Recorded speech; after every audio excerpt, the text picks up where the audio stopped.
अपने अंदर की बात किसी से कर लेने से मन हल्का हो जाता है, शांत हो जाता है।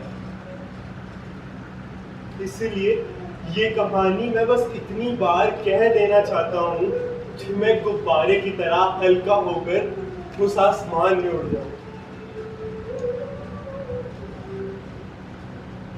अजीब ख्वाहिश है ना, सब लोग मुझे यही कहते हैं, पर मैं कभी किसी की सुनता नहीं।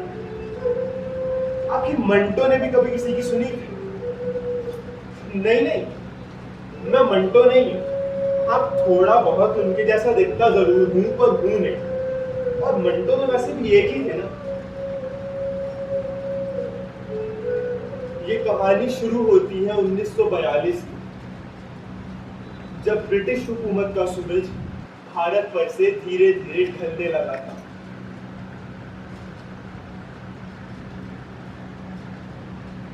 आओ मैम, शुक्रिया। चाय लोगे? नहीं। अरे जमीन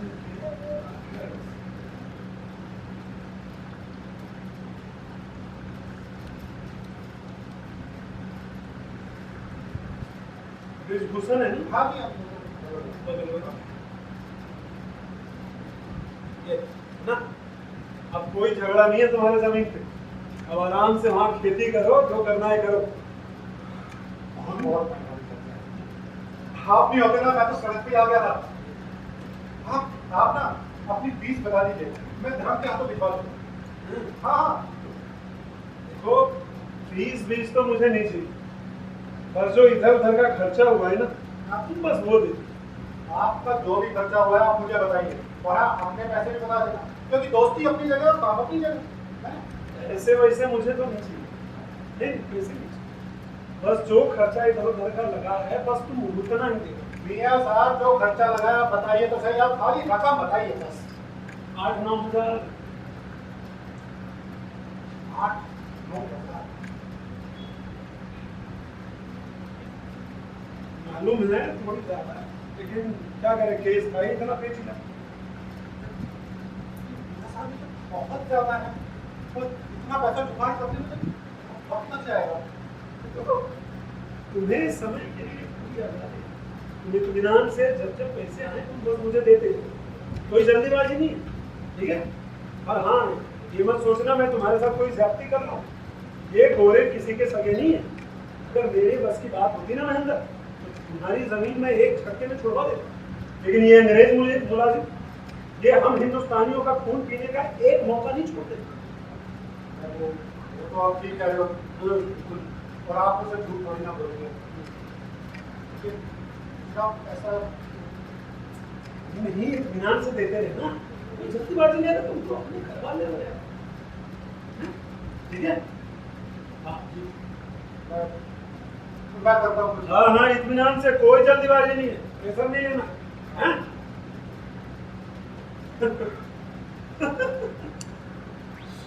क्या हुआ? तो बैठ। अरे बैठो। तो कितना बेवकूफ है महेंद्र। क्यों? अरे तुमने सोच भी कैसे लिया कि मैं तुमसे पैसे लूंगा? ये इतनी पुरानी दोस्ती है हमारी, अगर सुख दुख में एक दूसरे के काम नहीं आएंगे तो भला किस काम की है दोस्ती? दोस्ती है, लेकिन जो पैसा लगा है वो तो लगा ही है ना, वो तो कुछ नहीं लगा है, मैं तो मजाक कर रहा था। इत्मीनान से जा। मजाक कर रहे थे? हाँ, सच में कुछ नहीं लगा? अरे कुछ नहीं लगा भाई। आप ना डरा दिया था आपने मुझे। तुम्हारी शक्ल देखने लायक थी। 8-9 हज़ार जन्म में देता था। आप बिना मजाक करने की आदत नहीं जाती। इत्मीनान से जा। नहीं, लेकिन हाँ, इतना बड़ा एहसान किया आपने मुझ पे, हैं? कुछ तो मुझे भी आपके ये एहसान नहीं मानते। नहीं, देखिए कुछ तो मैं अपनी खुशी बताइए। क्या करोगे तुम? कुछ करने की जरूरत नहीं। नहीं, देखिए कुछ तो बताइए। अगले हफ्ते ईद है। हाँ, ये है। बस एक काम करो, आप ही के हाथों बनी सेवइयां भिजवा देना, बस। हाँ, अब से हर साल ईद पे आपके घर में सेवइयां आएंगी, देख लेना। वादा कर रहे हो महेंद्र? दिखाना भी पड़ेगा। ये महेंद्र का वादा है, अगर मुकर गया ना तो चौराहे पे गर्दन काट देना अपनी। पक्का। तो अब से हर ईद पे सेवइयां तुम्हारे घर से आएगी। बिल्कुल।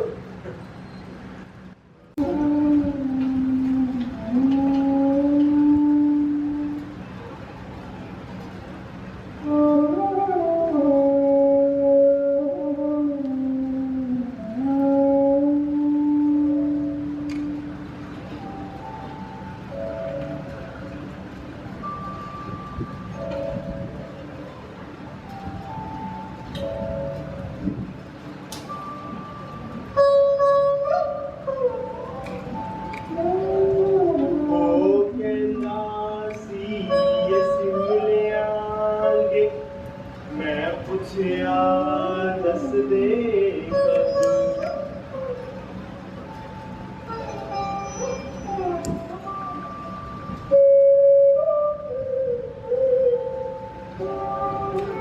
कभी।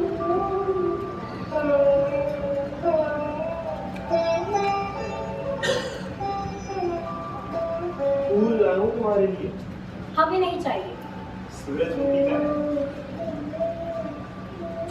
लाओ हमें दो। मैं लगा दे। हमने कहा ना हमें दो।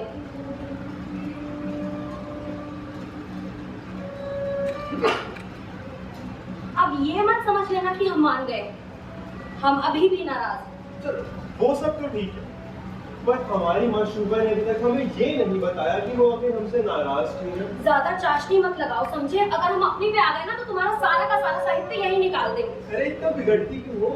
क्यों ना बिगड़े, 1 घंटे से बैठकर लाट साहब का इंतजार कर रहे हैं और लाट साहब है कि आ ही नहीं रहे। तो अब तो आ गया, और हमारा जो 1 घंटा बर्बाद हुआ उसका क्या? तो उसके लिए फूल भी तो लाया हूँ। अच्छा बच्चू, तो फूल देर से आने की खुशी में लेकर आए हैं? नहीं, फूल तो मोहब्बत का इजहार होता है। देर से आने के लिए तो ये पिन्नियाँ लाया हूँ ना। मम्मी ने भेजी है तुम्हारे लिए पूरा डब्बा भर के। माशाल्लाह, सुगंध तो बहुत अच्छी आ रही है।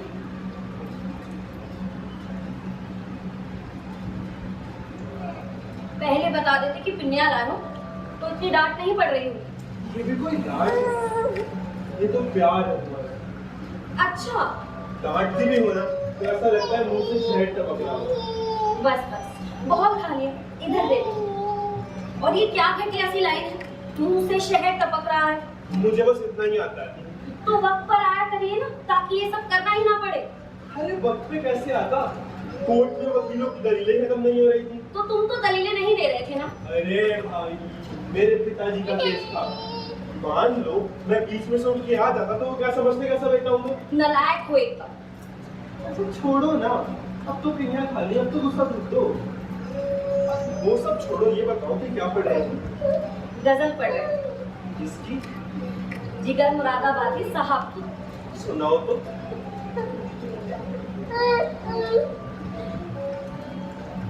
नजर मिला के मेरे पास आके लूट लिया, नजर हटी थी फिर मुस्कुरा के लूट लिया, शिकस्ते हुस्न का जज्बा दिखा के लूट लिया, निगाह नीची किए सिर झुका के लूट लिया। ये सुनिए, सलाम उस पे कि जिसने उठा के पर्दा आए दिल, मुझी में रह के मुझी में समा के लूट लिया। नहीं, हम खत्म कर लें।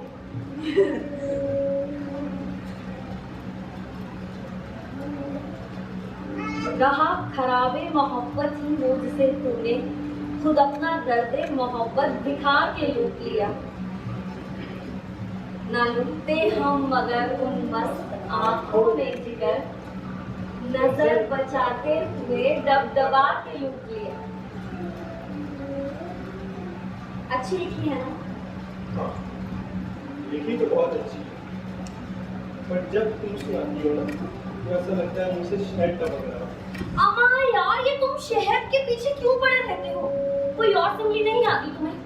हम बता रहे हैं तुम्हें, ये मंटो मंटो को छोड़कर ना कुछ प्रेम कविताएं पढ़ना शुरू कर दो, क्योंकि अगर ऐसे ही सिंगलियां देते रहे ना तो हमें नहीं लगता कि हम ज्यादा दिन साथ टिक पाएंगे। पढ़ तो रहो। किसे? हाँ, वो तो दिख ही गया। अच्छा चलो, हमें भूख लगी है बहुत जोर। अच्छा, वो गाना किसने लिखा था? मैंने लिखा था तुम्हारे लिए। अच्छा, हमारे लिए। पहले छुप छुप के ऐसी मिले।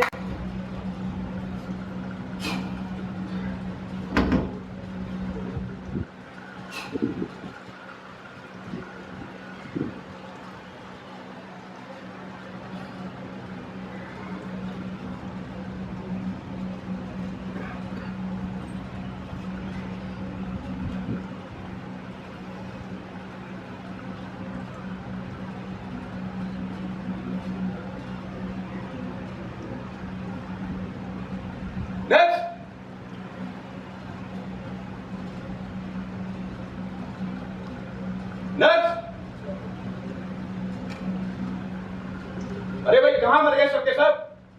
अरे मरीजों को जल्दी अंदर भेजो, मुझे फ्रेगले गांव भी जाना है।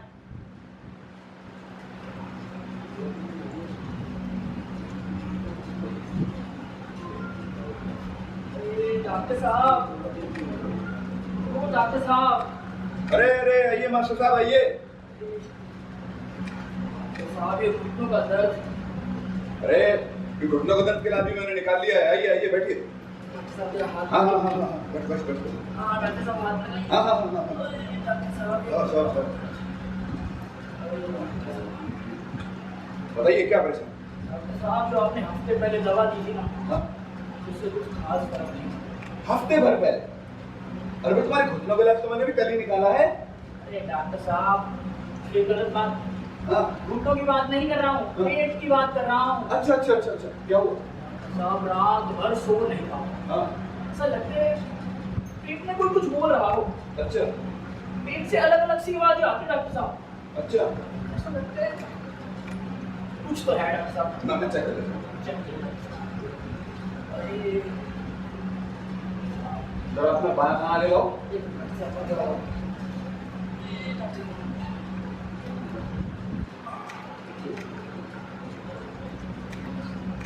क्या करूं?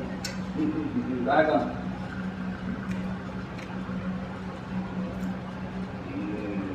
अब तो दिखाओ। हाँ। मास्टर साहब समझ में आ गया माजरा क्या है? क्या माजरा डॉक्टर साहब? अरे कुछ नहीं, अब मौसम में बदलाव की वजह से तुम्हारे कानों में गर्मी बढ़ गई है और वही गर्मी होते हुए गले से होते हुए तुम्हारे पेट में जा रही है। अब इसीलिए तुम्हारे पेट में दर्द हो रहा है। लेकिन डॉक्टर साहब, पेट से आवाजें क्यों आती हैं? ओफ, इतना भी नहीं समझते। अरे तुम्हारे पेट में कीटाणु रहते कि नहीं रहते? कीटाणु? हाँ रहते तो हैं डॉक्टर साहब। हाँ, तो जब उनको गर्मी लगती है तो हाई गर्मी चिल्लाते हैं, इसीलिए तुम्हारे पेट से आवाज आती है। अब एक बात बताओ, जब तुम्हें गर्मी लगती है तो तुम हाई गर्मी चिल्लाते हो नहीं चिल्लाते हो? हाँ चिल्लाते तो हैं डॉक्टर बस साहब। तो फिर ऐसे ही वो चिल्लाते हैं। अब तुम चिंता मत करो, डॉक्टर साहब, मैं दवाई दे देता हूँ तुमको। किसी दवा दीजिए। आज बस नहीं आता है किसी। 5 दिन तक डेली शाम को खाना खाने के बाद खाओ और उसके बाद मुझे दिखाना। 1 हफ्ते में ठीक हो जाओगे। ठीक? चलो। हाँ हाँ चलो चलो चलो चलो। क्या दिलाता डॉक्टर साहब? आराम से चलो। धन्यवाद डॉक्टर साहब। हाँ। ठीक है डॉक्टर साहब।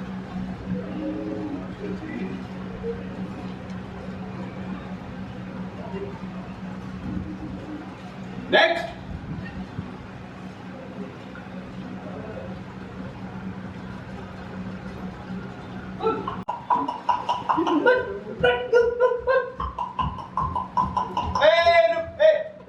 क्या क्या लगा रखा है ये? तुमने मेरे खेत में क्लिनिक क्यों लगा लिया? अरे किसने कहा ये तुम्हारा खेत है? ये मेरा क्लिनिक है। कैसा क्लिनिक है ये? ये देखो ऊपर डॉक्टर सैयद क्लिनिक दिखाई नहीं देता? तुम्हें दिखाई नहीं देता? ऊपर लिखा है रामपाल का खेत। देखो मुझसे पंगे मत लो।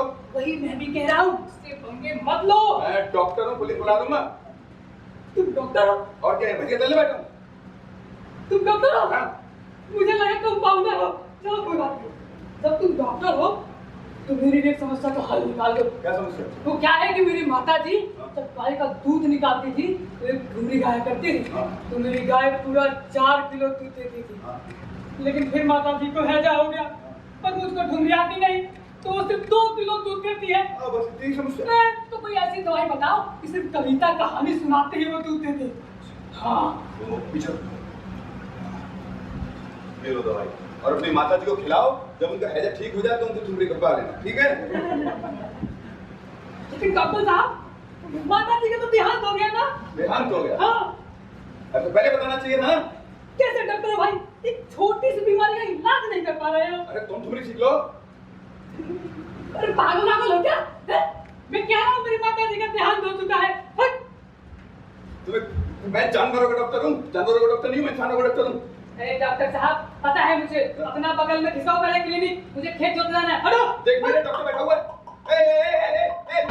ये देखिए क्या सलूक किया जाता है डॉक्टरों के साथ इस देश में है। यही दिन देखने के लिए मैंने चेचक का इलाज निकाला था। एहसान फरामोश कहीं के।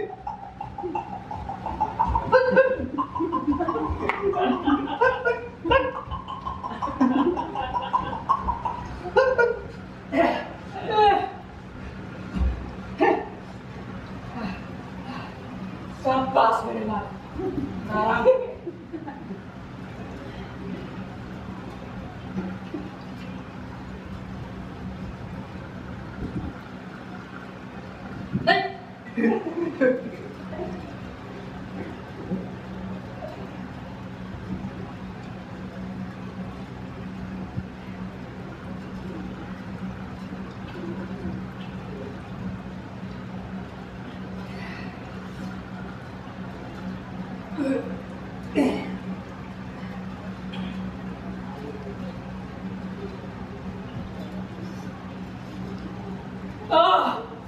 बात है।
इस गांव में तो बहुत चीजें फैला हुआ है।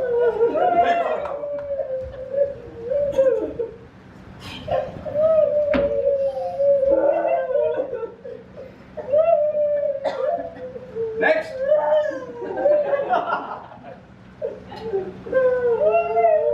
अरे डॉक्टर साहब, आप यहाँ बैठे और वहाँ आपके वार्ड में चेचक फैल गया। अच्छा। सारे मरीज आपका नाम पुकार रहे हैं। पहले बताना चाहिए था ना। चलिए जल्दी चलिए। चलिए जल्दी चलिए।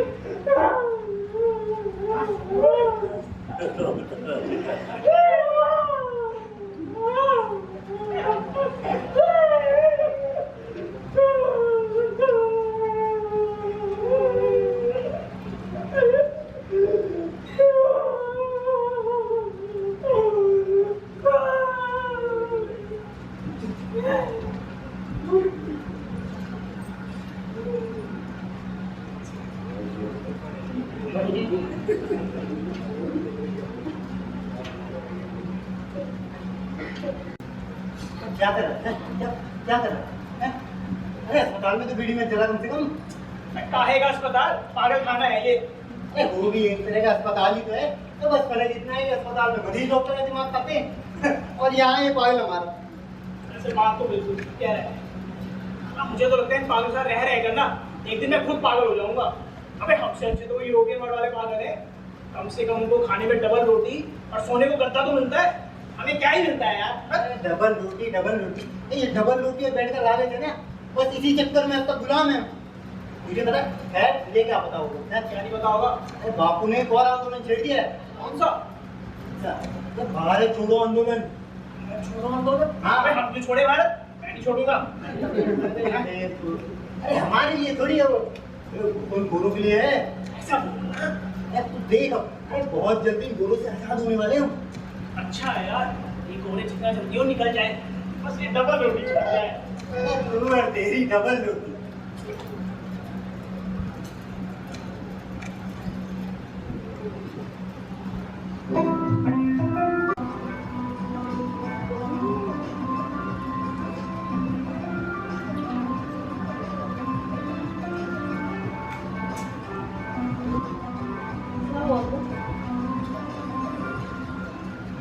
एक और फाइल थी।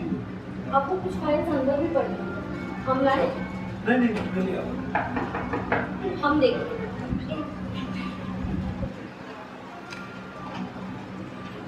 ईद मुबारक सुमरा बिटिया। ईद मुबारक चाचा, ईद मुबारक। लो, हर साल की तरह इस साल भी हम सवैयों का वादा पूरा किया है। ईद मुबारक। शुक्रिया चाचा। मैं लेकर आया हूँ। तुम्हें ही कह रही, शुक्रिया चाचा। अरे मियाँ साहब, ईद मुबारक।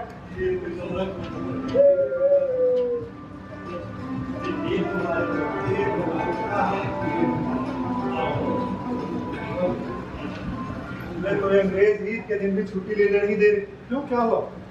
अभी वायसराय ने एक कॉन्फ्रेंस रख रखी है। हाँ, उसी में लगा रखा है सब जजों को। लेकिन मान गए मैं, वादे पूरे कैसे करते हैं कोई तुमसे सीखे। अरे मियाँ साहब, अभी वादा कहाँ पूरा हुआ है? नहीं हुआ है। हाँ, वादा तो जिंदगी भर का है और अभी सिर्फ 3 साल हुए हैं। लेकिन ये अच्छा किया तुमने, कम से कम इसी बहाने ईद पे अच्छी सेवैयां खाने को तो मिल जाती, वरना जब से नुसरत का इंतकाल हुआ है तब से अच्छी सेवैयां खाई ही नहीं। आपका कहने का क्या मतलब है कि हम अच्छी सेवैयां नहीं बनाते? तुम सेवैयां बनाती कब हो? चाचा ये बस बेवकूफ बनाती है। चलो, कोई तो औरत है जो मर्दों को बेवकूफ बना पा रही है। अब अच्छी बात तो है नहीं ये कोई। क्यों? तुम मर्द औरतों को बेवकूफ बनाओ तो आम बात, और अगर हम औरतें मर्दों को बेवकूफ बनाए तो तुम्हारे प्राण सूख जाते हैं। मैं तो बस बेवकूफ बनाने को बुरा बोल रहा था। इसमें औरत और मर्द कहाँ से बीच में आ गए? तुम बहुत अच्छी तरीके से जानते हो कि हम किस बारे में बात कर रहे हैं। तुम्हें ना बस बहाना चाहिए ऐसी बातें छेड़ने की। हाँ, जिस दिन कोई मर्द ये मुद्दा उठाने लगेगा हम बहाने ढूंढना बंद कर देंगे। मैं एक मर्द हूँ और मुझे ये मसला उठाने में कोई हर्ज नहीं है। तुम्हारी बातों से ऐसा लगता तो नहीं है। ऐसा बिल्कुल नहीं। तुम कहना चाहती हो कि औरतें मर्दों के बराबर हाँ। है ना? पर मुझे तो पहले से ही ऐसा लगता है कि जो औरतें हैं वो मर्दों से कई गुना बेहतर हैं। वाह, ये एक नए तरीके का जहर है। औरत को बेहतर कहकर जिंदगी भर घर बैठाकर उसकी इबादत करते रहो। हमें देवी बनने का कोई शौक नहीं है, हमें बस बराबरी चाहिए अपने अधिकारों में। तो जहाँ तक बराबर अधिकारों की बात है, मर्द अकेले ही घर चलाए, ये भी नहीं होना चाहिए। बिल्कुल नहीं होना चाहिए। तुम हंस क्यों रहे हो? तुम्हें सच में लगता है कि एक औरत कमा रही है और मर्द आराम से घर बैठा है? इस बात को ये समाज कभी कबूल कर लेगा? पहले ये समाज एक औरत का कमाना तो कबूल कर ले, क्योंकि जिस समाज में हम रहते हैं वहाँ पर एक मर्द एक औरत से खाना बनाने के अलावा और उम्मीद ही क्या करता है। ऐसी बातें करती हो बेटिया? ऐसी बात नहीं है।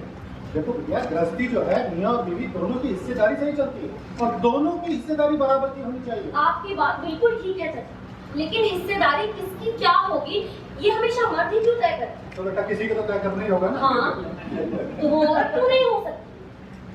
अब ये रीत तो पुरानी चली आ रही है, हमसे भी पहले से। चीजें बदलती भी तो है ना चाचा, हमसे भी पहले हम गुलाम भी है ना, लेकिन फिर भी कुछ लोग आजादी के सपने तो देख ही रहे हैं, तो फिर ये क्यों नहीं बदल सकता? बेटा देखो, बदल तो सकता है, लेकिन तुम बात कर रही हो उस नदी के प्रवाह को बदलने की जो सदियों से एक ही दिशा में बह रही है, और अब तुम ये कह रही हो कि उस प्रवाह को उल्टा कर दो।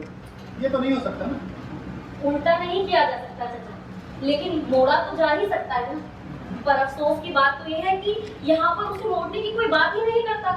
हाँ, बात तो सही है तुम्हारी। हाँ, तो फिर आप बताओ कि अगर मर्द औरत को बेवकूफ बना सकते हैं तो औरतें क्यों नहीं बना सकती? हाँ, क्यों नहीं बना सकती? बना तो नहीं तुम इतनी देर से यहाँ बैठे।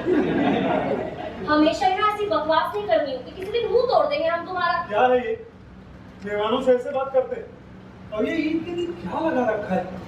अरे ये सब छोड़ो, तुम जाओ अंदर बिशन से कहो जाके शरबत बना कर देकर आए। हाँ साहब, कोई बात नहीं। हम ही बना लाते हैं, उसको भी तकलीफ क्यों दे? नाराज कर दिया ना आपकी बच्ची को। ठीक हो जाएगी। बिल्कुल अपनी माँ पर गई, वो भी इसी की तरह क्रांतिकारी। लेकिन चाचा, जैसा माहौल है विदेश में, क्रांतिकारी होना भी जरूरी है। हाँ मियाँ साहब, ये जब से पाकिस्तान करने की बातें पकड़ रही है, शहर में तनाव बढ़ता जा रहा है। इतने 4 दिनों का जोश है, हो जाएगा ठंडा धीरे धीरे। ये ठंडा होता नजर नहीं आ रहा मियाँ साहब। हाँ, और जब से लीग की ओर से भाषणबाजी हो रही है, कुछ तो बहुत गलत होने वाला है। सिर्फ लीग में मुसलमान थोड़े हैं, देश में और भी मुसलमान है भाई, सबको अलग मुल्क नहीं चाहिए। लेकिन लग तो ऐसा ही रहा है, क्योंकि लीग ही देश के लगभग सारे मुसलमानों के पैसे ले रही है, और अगर यूं ही चलता रहा तो बंटवारा दूर नहीं। बंटवारा कोई हलवा थोड़ी है बेटा कि बस रखे प्लेट में और ऐसे ऐसे बांट दिए। अरे ये एक सनकी आदमी की जिद के अलावा और कुछ भी नहीं है। तो तुम खुद ही सोचो, देश के इतने राज्यों में मुसलमान रहते हैं, कैसे हो जाएगा बंटवारा? और जियोग्राफिकली भी पार्टीशन पॉसिबल है क्या?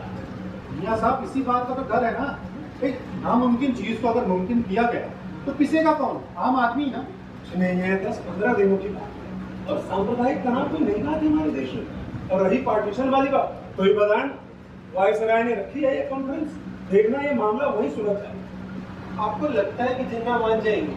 मुझे लगता है कि कोई बीच का रास्ता होगा।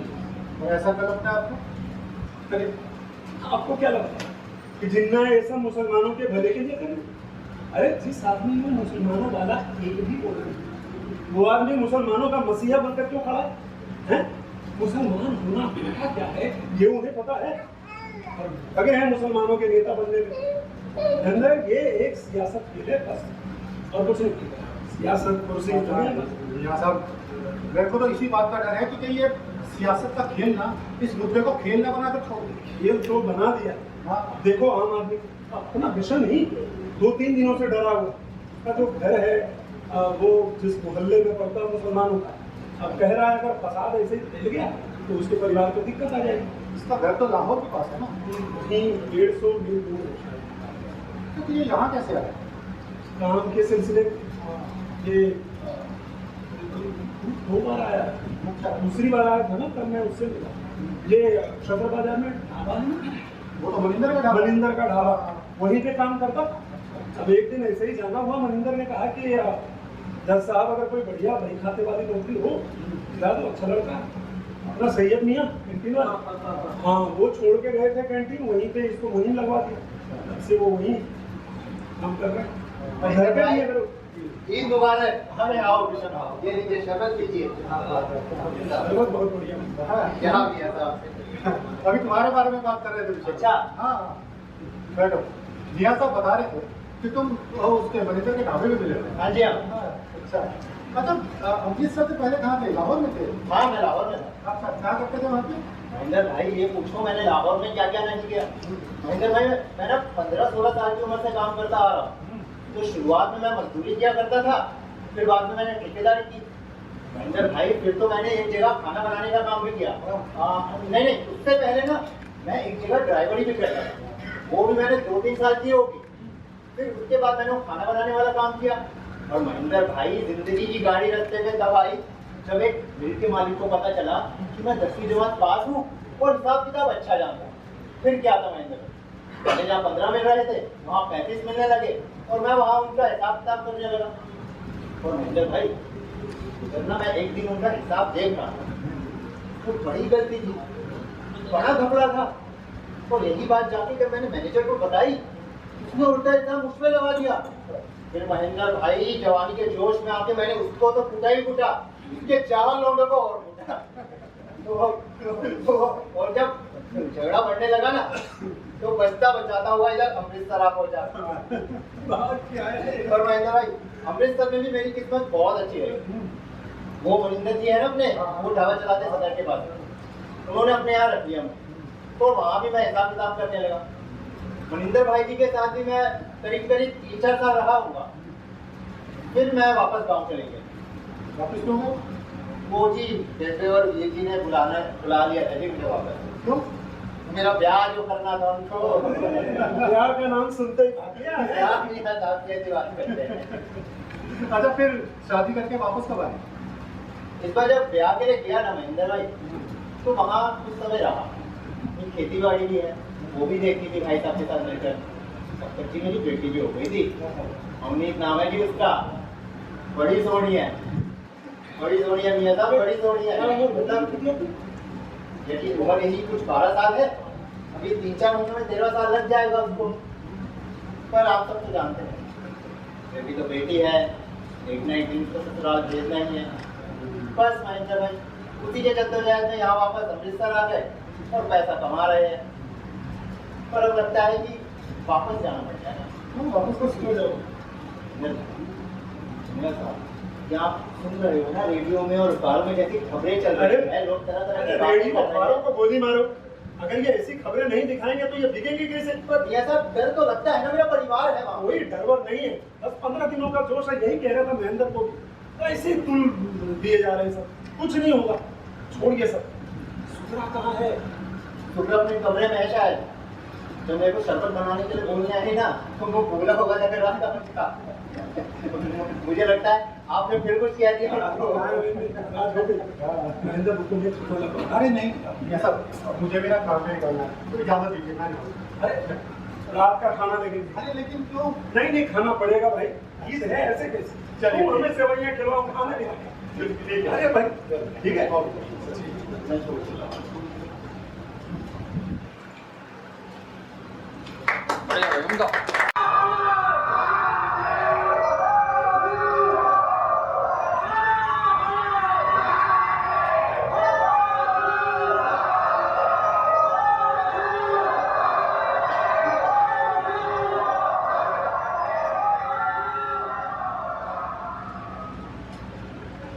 पूरा शहर बल्कि पूरा का पूरा देश इन नारों के शोर से गूंज रहा था। इन नारों के शोर में न जाने कितने लोगों की चीखें भी गुली हुई थी।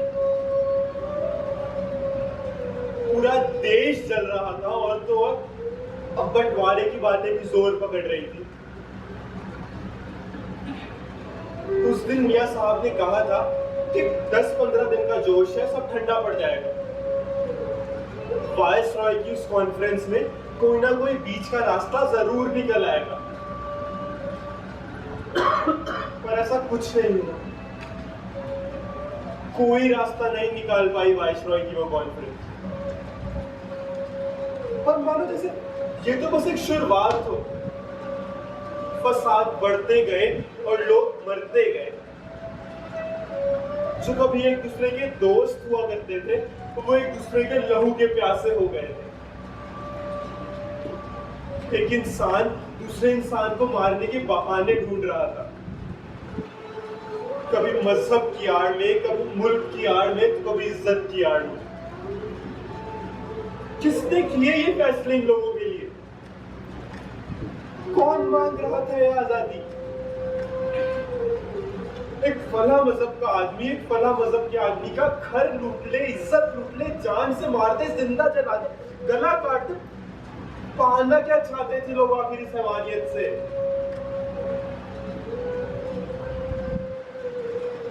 मियां साहब या गोवा ने मियां साहब नहीं रहे।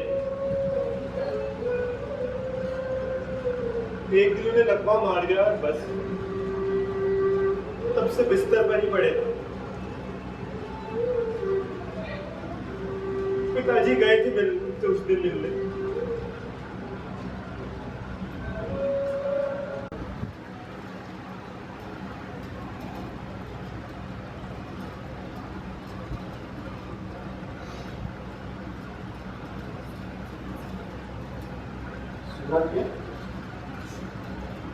किशन कहाँ पे गया?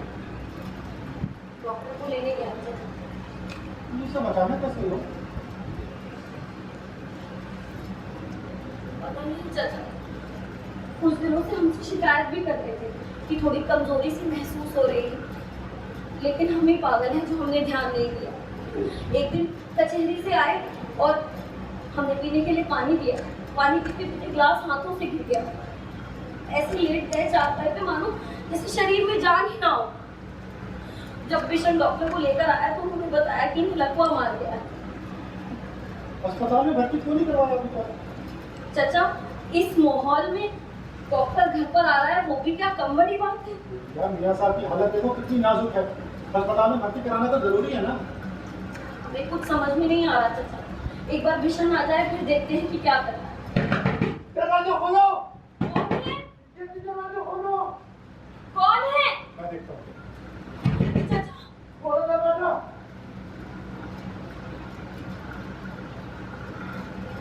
कौन है? मैं हूँ भीषण। भीषण, खोलो दरवाजा।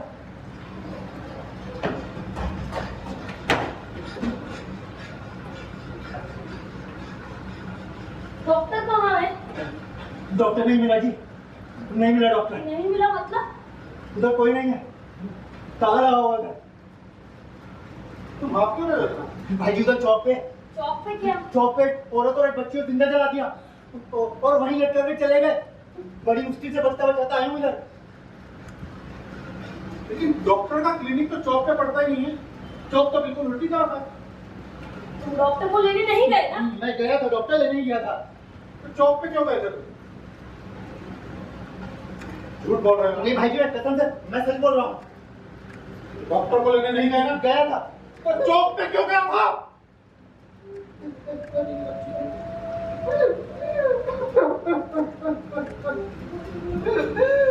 तेरह साल की बेटी है जी भाई जी मेरी। 13 साल की बेटी है। पता नहीं ये जिंदा भी होगी या मर गई होगी। मेरा भाई, मेरी माँ, सबको मेरी जरूरत होगी भाई, सबको मेरी जरूरत होगी। मैं यहाँ से यही सोच के निकला था कि डॉक्टर को यहाँ भेज दूंगा और स्टेशन से गाड़ी पकड़ कर घर चला जाऊंगा। और जैसे ही चौक पे पहुंचा और बच्ची की लटकती लाश देखी तो मेरे पाँव वहीं पर जम गए। अरे मैं आगे बढ़ ही नहीं पाया भाई जी, नहीं बढ़ पाया भाई जी। पता नहीं मेरे घर वालों के साथ भाई जी क्या हो रहा होगा, क्या हो रहा होगा मेरे घर वालों के साथ।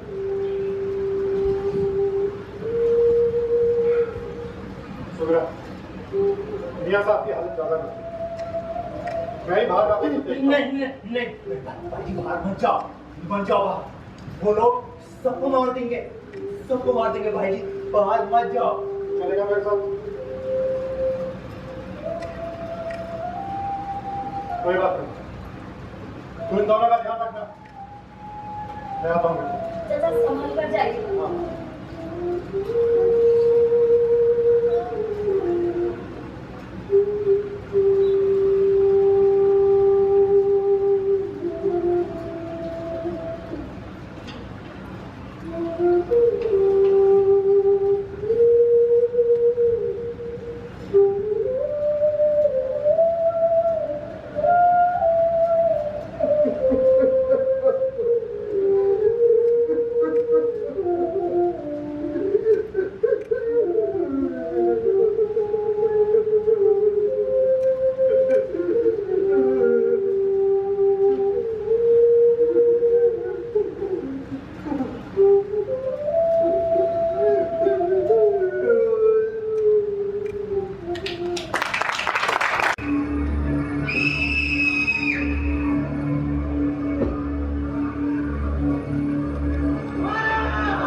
एक महीना हो चला है, संभालो खुद को।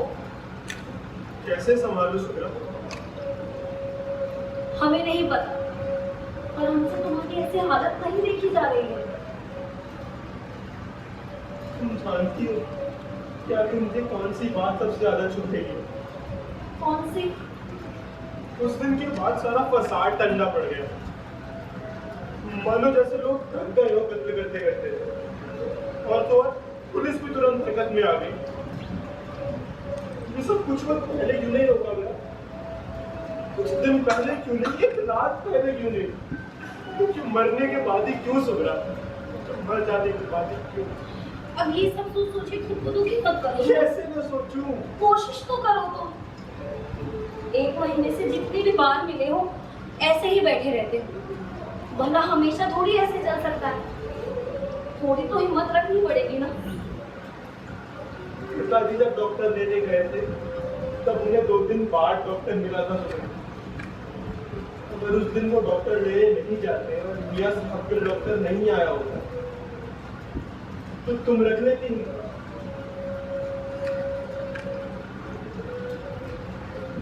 तो मैं कैसे रखूं? कुछ सवालों के जवाब नहीं होते धर्म, हमें बस उनके बोझ के साथ ही चलना पड़ता है। मैं नहीं चल सकता इनके बोझ के साथ सुगरा। मैं इसके लिए तैयार नहीं हूँ। कोई तैयार नहीं होता। तो फिर मैं ही क्यों? देखो धर्म, हम जानते हैं कि तुम पर क्या बीत रही तुम है। नहीं जानती, तुम जान ही नहीं सकती सुगरा। ये कोई कविता कहानी नहीं है उसे पढ़ो और जान जाओगे उसमें क्या लिखा है। मुझे ऐसा लग रहा है पहले मैं दीवार की एक तरफ खड़ा था जहाँ पे बहुत उजाला था, पर वो दीवार टूट गई है। उस दीवार के दूसरी तरफ जितना भी अंधेरा था वो मेरे उजाले को खा गया है। मुझे इसके पार कुछ नहीं दिख रहा है। ऐसा मत कहो। मुझे लगता है मैं हमेशा इसी में रह जाऊँ। ऐसा कुछ नहीं होगा, तुम चिंता मत करो। तुम नहीं समझ रही सुगरा। यकीन मानो धर्म, हम जानते हैं कि तुम पर क्या बीत रही है और ये वक्त भी गुजर जाएगा। हम है ना तुम्हारे साथ। तुम नहीं हो। ऐसा क्यों बोल रहे हो तुम? क्योंकि यही सच है। ये सच नहीं है धर्म। देखो, हम जानते हैं कि तुम इस वक्त एक बहुत बुरे वक्त से गुजर रहे हो, लेकिन कम से कम ये सब बातें तो मत बोलो। इस वक्त हम दोनों को एक दूसरे के साथ की सबसे ज्यादा जरूरत है। ये बात तुम समझती हो, ये बात मैं भी जानता हूँ, पर वो दूसरे लोग, ये उन्हें कौन समझाएगा? हमें क्या लेना देना किसी दूसरे लोगों से? हम दोनों समझ रहे हैं, काफी नहीं है? वही तो काफी नहीं है सुगरा। वो दूसरे लोग समझे ये भी बहुत जरूरी है। ये हम दोनों के प्यार के पीछे दूसरे लोग कब से आने लग गए थे? ये समाज अब उन दूसरे लोगों के हिसाब से ही चलता है। तो दूसरे लोगों ने तय किया कि मेरे पिताजी को मर जाना चाहिए तो वो मर गए। उन दूसरे लोगों ने तय किया कि मियां साहब को अस्पताल में जगह नहीं मिलनी चाहिए तो उन्हें अस्पताल में जगह नहीं मिली। वो दूसरे लोग ही अब तय करेंगे कि कौन किससे प्यार करेगा, और उन दूसरे लोगों के हिसाब से हमारा प्यार नहीं हो सकता। इससे पहले उन दूसरे लोगों को इस बात का इल्म हो, हमें मिलना बंद कर देना चाहिए। तुम भाग रहे हो धर्म। मैं भाग नहीं रहा हूँ सुगरा, मैं बस वास्तविकता में जीना चाहता हूँ, और उस वास्तविक जीवन के हिसाब से हम साथ नहीं रह सकते। क्यों नहीं रह सकते? अपने आसपास देखो, तुम्हें अभी भी लगता है कि ये हो सकता है? एक बार कोशिश तो की ही जा सकती है ना। मैं अपने बाप को पहले ही खो चुका हूँ, पर अब मैं अपनी माया बहन में से किसी को नहीं खोना चाहता। धर्म, कोई ना कोई रास्ता निकल जाएगा, हम निकालेंगे रास्ता। कोई रास्ता नहीं निकलेगा सुगरा, क्योंकि कोई और रास्ता मौजूद ही नहीं है। पाकिस्तान बन जाएगा और तुम अब्बू के साथ वहां चली जाओगे। मैं तुम्हारे साथ जा नहीं सकता और तुम इधर रह नहीं पाओगी। हमारी कहानी का इससे बेहतर अंत और कुछ हो ही नहीं सकता।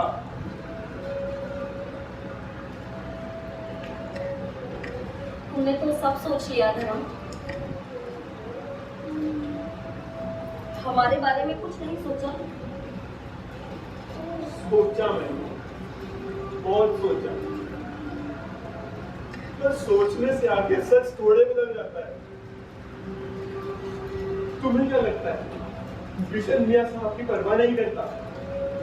वो उनकी बहुत इज्जत करता है, पर फिर भी वो उस दिन स्टेशन की तरफ इसलिए भागा क्योंकि जैसा बर्ताव एक इंसान दूसरे इंसान से इस वक्त कर रहा है ना सुधर, कोई नहीं चाहता उसका कोई अपना चाहने वाला इस कमालियत का शिकार हो। न विशन चाहता था, न मैं चाहता हूँ, और न तुम चाहती हो सुधर।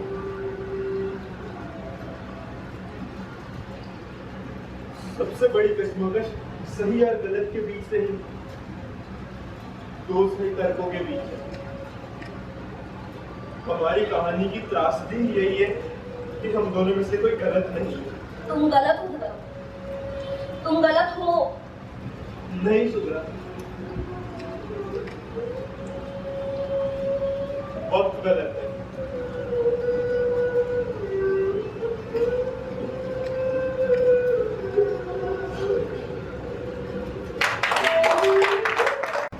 रहने तो हम कर लेंगे। कोई बात नहीं सुब्रा, मैं कर लूंगा। वैसे भी कल ईद है, तुमको और भी तो काम होंगे। मिशन झाड़ू दो। अरे मैं खाली ही बैठा था सुब्रा, तो तुम कितना काम करोगी? ज्यादा हमदर्दी दिखाने की जरूरत नहीं है। झाड़ू इधर दो।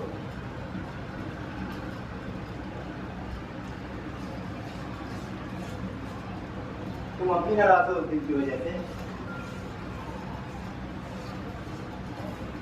सुब्रा मुझे माफ कर दो ना। अरे उस दिन बाहर का माहौल देखकर मैं बहुत डर गया था। अचानक से घर वालों की चिंता होने लगी तो सीधा स्टेशन की ओर भाग गया। उसके बाद भी 2-3 बार सोचा कि चला जाना चाहिए, पर आप लोगों को अकेला छोड़ के जाने की मेरी हिम्मत नहीं हुई।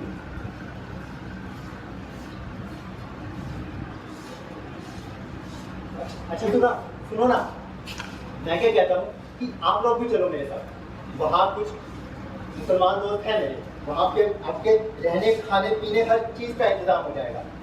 तो वैसे भी सुब्रा तुम जानती हो यहाँ कुछ बचा नहीं है ज्यादातर मुसलमान परिवार यहाँ से जा चुके हैं। घरों में बिजली पानी है नहीं, कैसे रहेंगे यहाँ पर?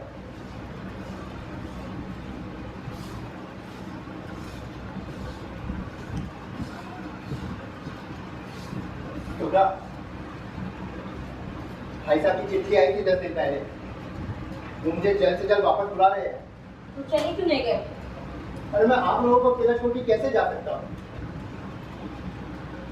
मेरा कहा मान लो सुब्रा, इस बार कोई गलती नहीं होगी।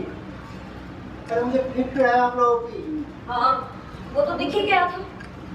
सुब्रा एक मौका और दे दो ना मुझे, वादा करता हूँ इस बार दिलो जान से बात करूंगा सबकी। हिफाजत। अबू की दवाइयाँ खत्म हुए 1 हफ्ता हो गया है। बिना दवाइयों के पता नहीं कब तक जिएंगे। अब क्या हिफाजत कर लोगे तुम? अच्छा चलो ठीक, तुम्हें एक मौका चाहिए ना, दिया। जाओ, जाके अबू की दवाइयों का इंतजाम करो। जाओ। सुब्रा, समझने की कोशिश करो। अरे पूरा शहर बंद है, ऐसे में दवाइयाँ कहीं नहीं मिलने वाली। मेरा कहा मानो और चलो मेरे साथ। क्या पता इससे शहर में दवाइयों के साथ साथ डॉक्टर भी मिल जाए। मैं आप लोगों को अकेला छोड़ के तो नहीं जाने वाला हूँ यहाँ से। हाँ तो ठीक है ना, लिख दो अपने भाई को कि बुज़दिल हूँ मैं। जिस आदमी के एहसान तले में यहाँ रह रहा हूँ, मैंने उसी के साथ नमक हरामी की। जब एहसान चुकाने का मौका मिला तो मैंने भागने की कोशिश की, और जब मैं भागने में भी नाकाम रहा तो वापस उसी आदमी की पनाह में आ गया जिसकी पीठ में मैंने छुरा घोंपा है। सुब्रा, ये क्या कह रही हो? मैं कह रहा हूँ तुम मुझे बहुत गलत समझ रही हो। हम गलत समझ रहे हैं? हम गलत समझ रहे हैं? अरे बेटे की तरह पाला है तुम्हें मेरे बाप ने। जब से तुम यहाँ आए हो ना, इस परिवार का हिस्सा समझा है तुम, और तुमने ये सलूक किया इनके साथ। अगर धर्म हमें उस दिन सच नहीं बताता तो हम तो मान चुके थे ना कि वहां कोई डॉक्टर था ही नहीं। ये 3 लोगों का परिवार था किशन, तुमने उस दिन इसे 2 लोगों में बदल दिया। तो मैं क्या करता? डर गया था, अचानक से घर वालों की चिंता होने लगी तो भाग गया स्टेशन की ओर। तो चले क्यों नहीं गए? वापस क्यों आए? अगर स्टेशन नहीं जा पा रहे थे तो कहीं और चले जाते। वापस लौटकर यहीं क्यों आए? जब भी हम तुम्हें देखते हैं ना तो हमें लगता है कि हमने तुम पर भरोसा किया ही क्यों? अगर हम तुम्हारी जगह होते ना मिशन, तो हम हर हाल में डॉक्टर को लेकर आते। मैं भी वही सोच के निकला। सोचने से क्या होता है? डॉक्टर लाए क्यों नहीं तुम? क्योंकि वहाँ डॉक्टर था ही नहीं। झूठ बोल रहे हो तुम। इस घर से तुम कभी डॉक्टर को लेने के इरादे से निकले ही नहीं थे। तुम तो भाग ही रहे थे ना। वहाँ चौक पर वो लाश लटकी हुई देखी तो बुज़दिलों की तरह लौटकर वापस आ गए। कसम से सुब्रा, मैं सच बोल रहा हूँ। तुम्हारी तो कसम पर भी एतबार नहीं है हमें। 15 दिन ना बनो, एक बार बाहर निकल के देखो तो सही क्या हालात है। अरे ऐसे में कौन आदमी होगा जो अपने परिवार के बारे में नहीं सोचेगा? हम लोगों को मेरी जरूरत होगी। और हमें जरूरत नहीं थी। तुम्हें पता है महेंद्र चाचा को डॉक्टर को लाने में 2 दिन क्यों लगे? क्योंकि जब महेंद्र चाचा डॉक्टर अंसारी के क्लिनिक के लिए यहाँ से निकले उससे आधा घंटा पहले वो अपने परिवार को लेकर यहाँ से निकल चुके थे। आधा घंटा भीषण। अगर तुम उस दिन समय पर डॉक्टर को ले आते तो शायद आज हम सब लोग उस पार होते। लेकिन तुम हो ना, जब रहने खाने पीने का ठिकाना चाहिए था तब हम परिवार, और जब जरूरतें खत्म हो गई तो हम पराये हो गए। क्या कह रही है सुब्राई? अगर आप लोग पराये होते तो मैं यहाँ लौट कर ही क्यों आता? यहाँ तो तुम इसीलिए लौट कर आए हो ना क्योंकि तुम्हारे पास कहीं और जाने के लिए है ही नहीं। अगर कोई और जगह होती तुम्हारे पास जाने के लिए तो तुम यहाँ लौट कर आते। कभी नहीं। हमें तो शक है कि कहीं तुम भी उन्हीं लोगों में से तो नहीं। उन्हीं लोगों में से मतलब? वही लोग जिन्होंने महेंद्र चाचा को मारा, जिन्होंने चौक पर वो लाश लटकाई, जो बाहर गलियों में लोगों का मजहब पूछ कर उनकी जाने ले रहे। तुम्हें और उनमें सिर्फ इतना सही तो फर्क है कि तुमने अभी तक किसी की जान नहीं ली, वरना नफरत तो तुम भी उतनी ही करते हो हमसे। हम वापस से भी करने लगे। मैं तुम्हारे आगे हाथ जोड़ता हूँ सुब्रा, ये इल्जाम मत लगाओ मुझ पर। अरे इतना मत गिराओ मुझे। तुम्हें क्या लगता है हम जानते नहीं हैं? जब से तुम्हें हमारे और धर्म के बारे में पता चला है तब से तुम्हारे दिल में बेइंतहा नफरत पनप रही है हमारे लिए। और जाहिर सी बात है धर्म भी तुम्हें कुछ खास पसंद नहीं था। इस पाकिस्तान के मुद्दे ने तो तुम्हें अपनी रंजिश मिटाने का मौका दे दिया ना। अब तुम खुलेआम हमसे नफरत कर सकते।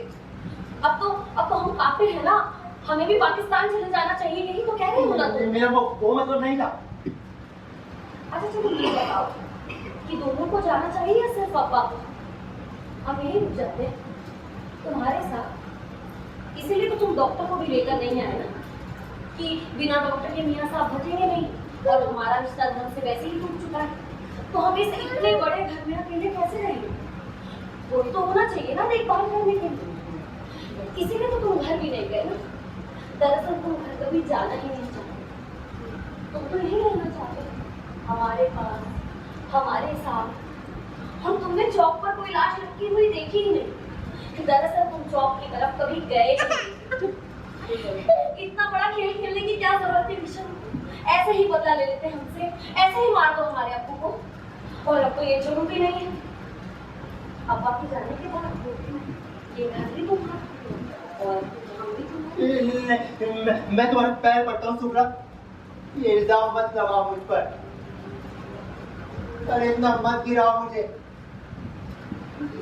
तुम मुझे इतना गलत समझोगी मैंने कभी सोचा भी नहीं था। अरे मैं तो बस उस दिन डर गया था। मैं जैसे ही गली के बाहर निकला कि पूरा बाजार भट्टी की तरह धधक रहा था। लोग कीड़े मकोड़ों की तरह मरे पड़े थे। किसी का हाथ, किसी का पैर, तो किसी का सर धड़ से अलग हो रखा था। फिर मैं चौक की तरफ भागा और वहां वो लोग उस औरत को घसीटते हुए ला रहे थे और वो बच्ची उससे चिपट चिपट कर रो रही थी। फिर उनमें से एक ने दोनों के हाथ पांव बांध दिए और दूसरे ने दोनों पे केरोसिन छिड़का और जिंदा जला दिया और वहीं लटकाकर चले गए। वहीं लटकाकर चले गए। उसके बाद मुझे कुछ होश नहीं रहा। मैं कुछ सोच समझ नहीं पाया। भाग गया स्टेशन की ओर। मैं फिर भाग गया। झूठ बोल रहे हो। कसम से सुब्रा, यही सच है। कैसे? अब्बू की दवाइयों का इंतजाम कर दो, कुछ भी कर दो। मैं कह तो रहा हूँ आप लोग चलो नहीं। मेरे साथ। नहीं ठीक है, अगर मेरी वफादारी साबित करने का बस एक यही तरीका रह गया है तो इस बार मैं दवाइयाँ लेकर ही लौटूंगा। और अगर नहीं लौट पाया ना तो भिजवा दूंगा। बाकी सुब्रा, मैं गलत नहीं हूँ, बस मजबूर हूँ और तुम्हारी ही तरह अपने परिवार की हिफाजत करना चाहता हूँ। इसलिए मेरा जिंदा रहना बहुत जरूरी है, बहुत जरूरी है।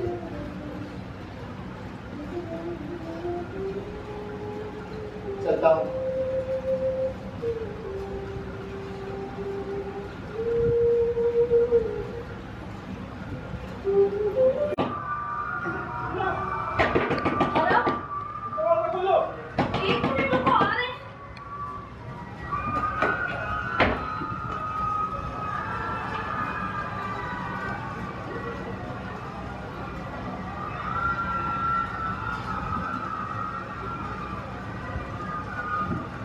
मुबारक।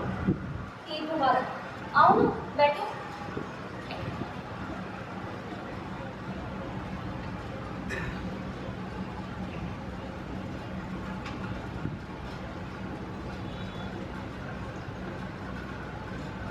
ये थैले में क्या है? हाँ, ये साहब की दवाइयाँ हैं। तुम्हें कहाँ से मिली? विशन दे के गया था सुबह को। शुक्र है खुदा का, लेकिन विशन तो कल ही चला गया था यहाँ से। हाँ, बता रहा था, कह रहा था दूसरे शहर जाके दवाइयाँ लानी पड़ी। हमें तो लगा कि दवाइयाँ कभी आ ही नहीं पाएंगी। कहा था मैंने, इतना बुरा नहीं है वो। मुझसे बोल रहा था कि तुम्हें कह दूं कि उसे माफ कर दो।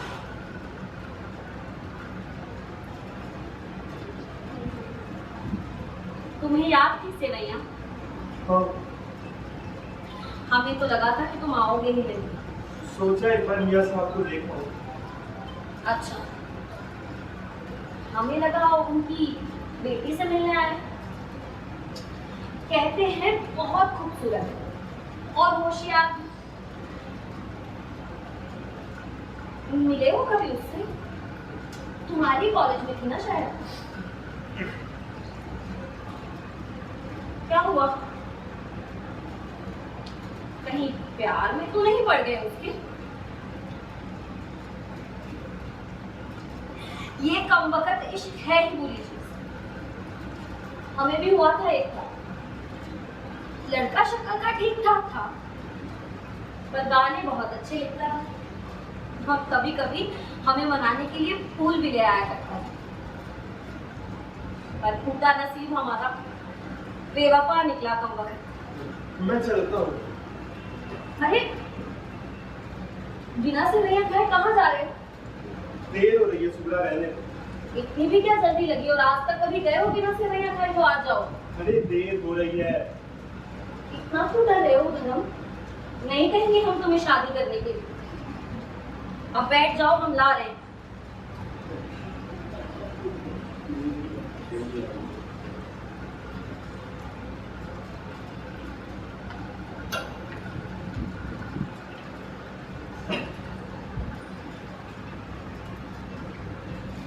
जब से आए हो मुंह फुला के बैठे।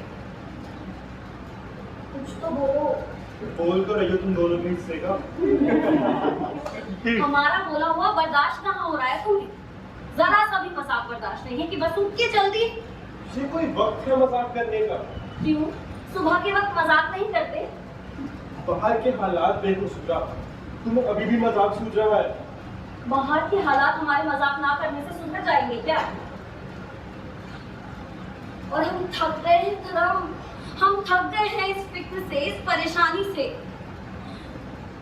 हर सुबह लगता है कि कोई ना कोई आके तो आज मार ही डाले, लेकिन फिर अगली सुबह उठ जाते हैं। अब हम ऐसे डर डर के नहीं जी सकते धर्म। तुम गई क्यों नहीं विशन के साथ?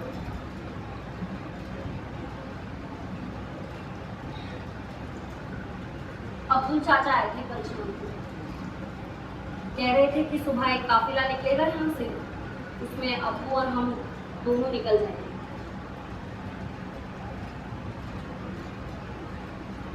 क्या हुआ? कुछ नहीं, बस सोच रहा था ऐसे क्या सोच रहे थे? कि आखिरकार हम जुदा हो ही गए। जुदा तो हम कब के हो गए थे। हमारे रिश्ते की डोर तो कब की जल चुकी थी। अभी तो बस अस्थियां उठा रहे थे। तो अभी क्यों रोका तुमने? अस्थियां उठवाने के लिए? वो तो हमें खुद ही करना पड़ेगा। तो फिर इधर आओ।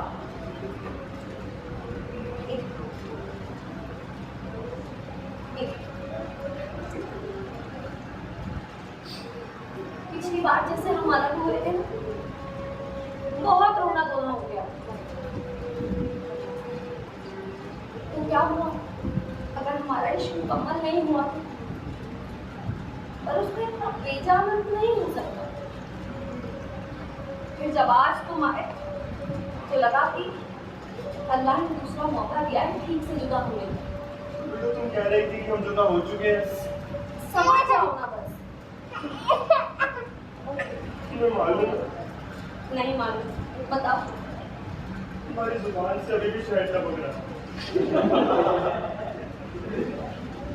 तुम्हें कहा था ना कि कोई और सिमली सीख लो। अगर ऐसे ही सिमलियाँ देते रहे तो ज्यादा दिन साथ टिक नहीं पाओगे हम।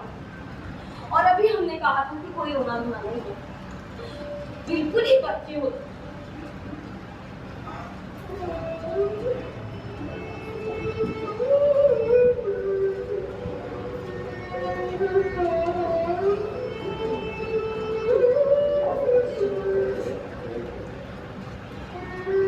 अच्छा सुनो, आप हमको लाने में हमारी मदद कर दो अंदर से, फिर तुम चले जाओ।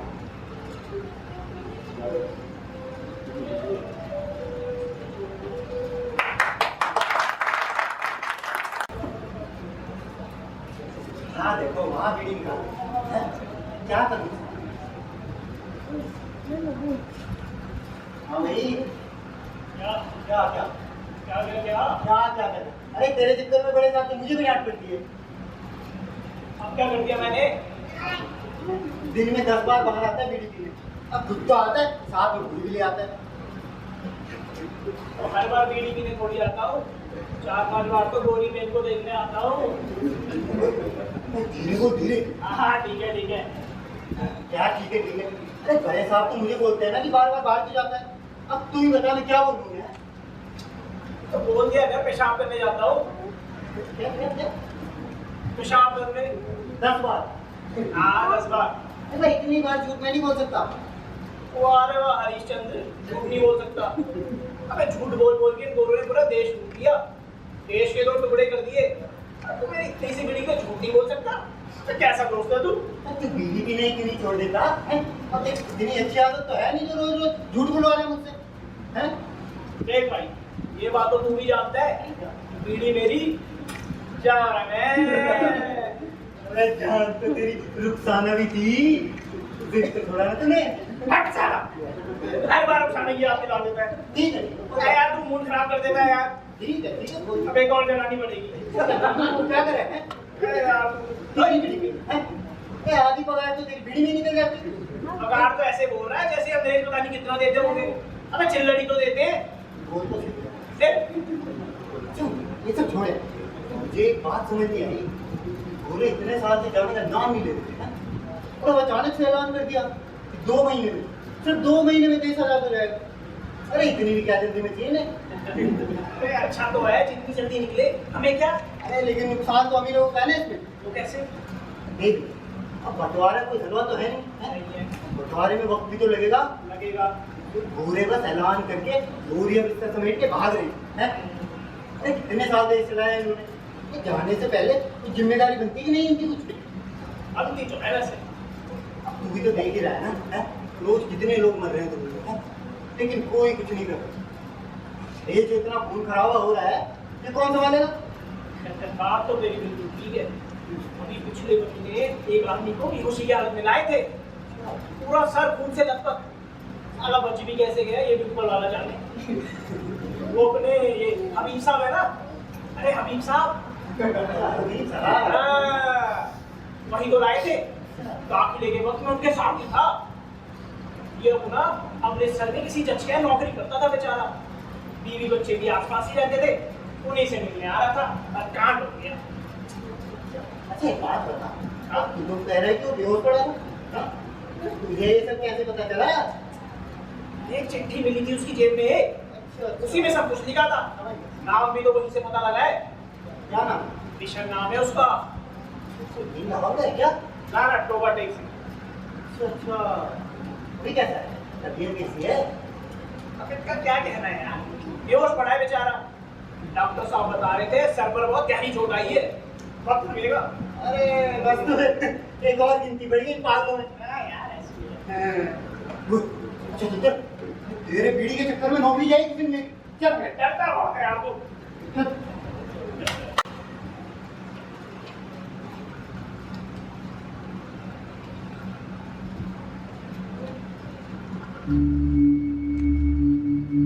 Long years ago, we made a test with destiny को रहे। And now the time comes when we shall redeem our pledge. 13 और 14 अगस्त सन 47 ईस्वी की दरमियानी रात, not boldly or in full measure, but very substantially, at the stroke of the midnight hour, when the world sleeps, India will awake to life and freedom.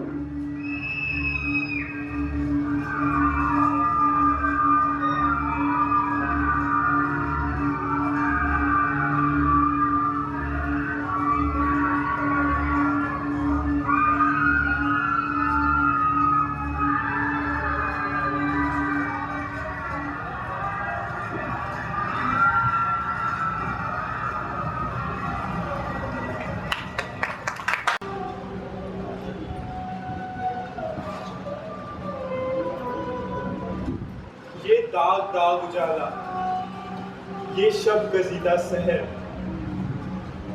वो इंतजार था जिसका, ये वो सहर तो नहीं।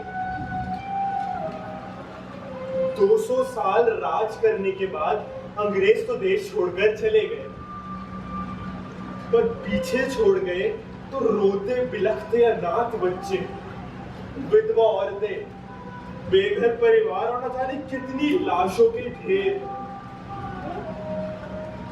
करोड़ों लोग सरहद के एक से दूसरे पार जाने के लिए अपने घर छोड़कर निकले थे। बहुत से पहुंच सके, बहुत से नहीं पहुंच सके, बहुत से मारे गए और न जाने कितने गुमशुदा हो गए।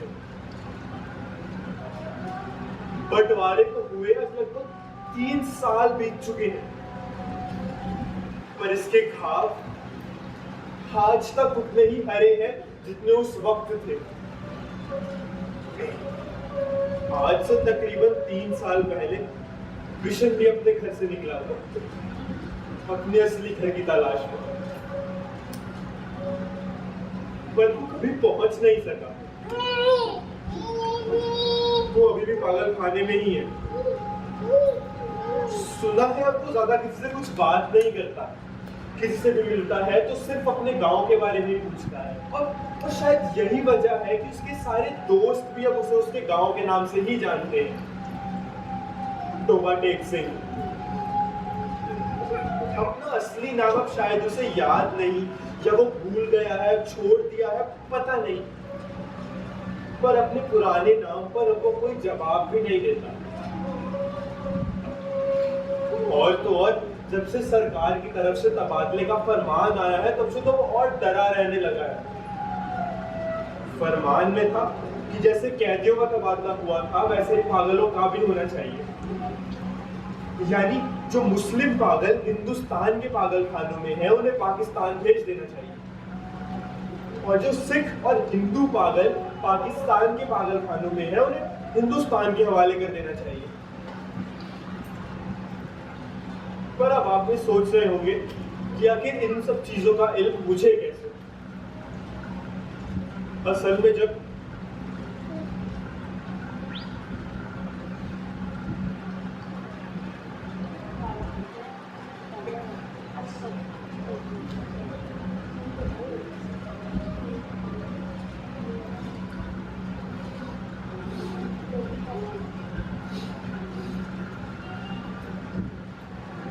बिशन अब ज्यादा किसी से कुछ बात नहीं करता, किसी से भी मिलता है तो सिर्फ अपने गांव के बारे में ही पूछता है। और एक ही सवाल होता है उसका कि टोबा टेक सिंह किथे है, टोबा टेक सिंह किथे है। मैं तो बिशन को पहले से जानता हूँ, इसलिए मुझे पता है कि बिशन कौन है। अरे कोई इतनी कहानी सुनाओगे? बिशन यही है। हाँ हाँ बोलिए, क्या हुआ तुम्हें? वो अब ज्यादा किसी से कुछ बात नहीं करता। क्यों रहा है? अरे हिंदुस्तान जा रहा है तू, शायद अमृतसर। मुझे नहीं जाना अमृतसर। अरे ले चल इसने। पकड़। मुझे नहीं जाना अमृतसर। नहीं छोड़ूंगा। अच्छा नहीं छोड़। मैं सुन, तू और मुझे लोग गाड़ी में बिठा, मैं इसको डॉक्टर साहब के पास। ठीक है। ऐसे नहीं होगा। चल तू ही जाओ ना, राम चल। तू ही जाओ। राम तू ही जाओ। राम राम चल। राम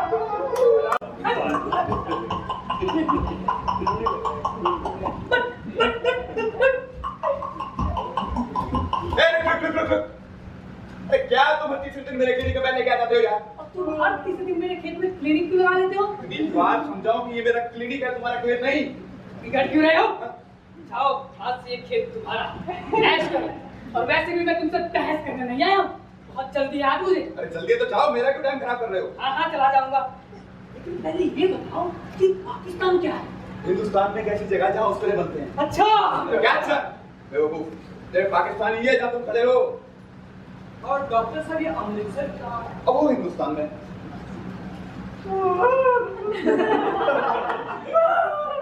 अरे वकील साहब, अब क्यों रोने लगे?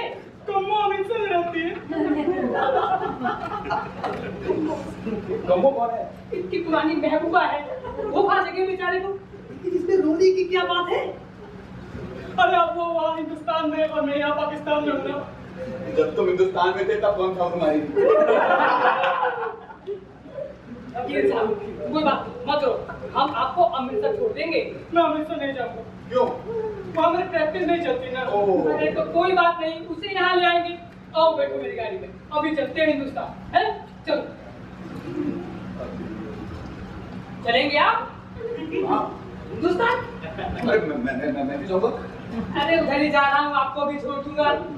नहीं तुम जाओ, मुझे चेचक अकेला चलना है। हाँ देखिए, आप अपना चेचक पर।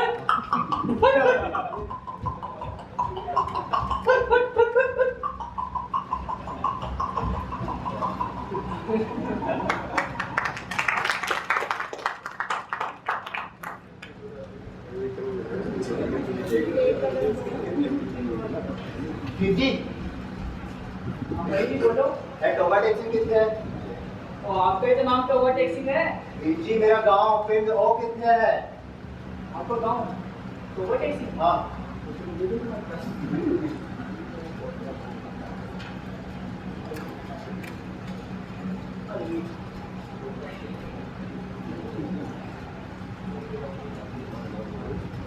डॉक्टर साहब, हाँ आज एक सवाल का जवाब दे ही दीजिए।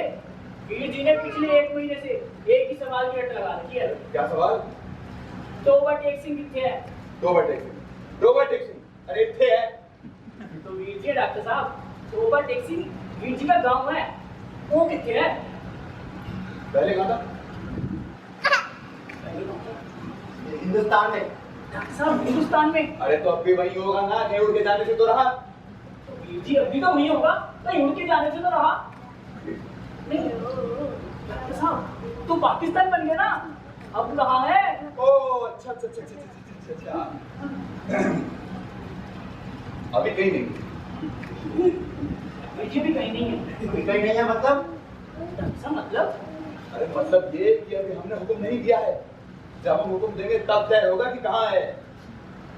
वीर जी अभी डॉक्टर साहब ने हुक्म नहीं दिया है, जब डॉक्टर साहब हुक्म देंगे तब तय होगा कि कहाँ है। तो वीर जी उनसे कहो जल्दी हुक्म दे। अरे मुझे अपनी बेटी से मिलना है। अरे भाई साहब, पता थोड़ा नहीं जल्दी करने की बात। चलिए बता। हाँ चलो। अरे तुम भी चलो, मैं अकेला जाने दूँ? हाँ चलो। और चलो, मैं डॉक्टर साहब, डॉक्टर साहब, डॉक्टर साहब को तो किसी का इलाज करना है ना, वो कैसे जाएंगे? चलो।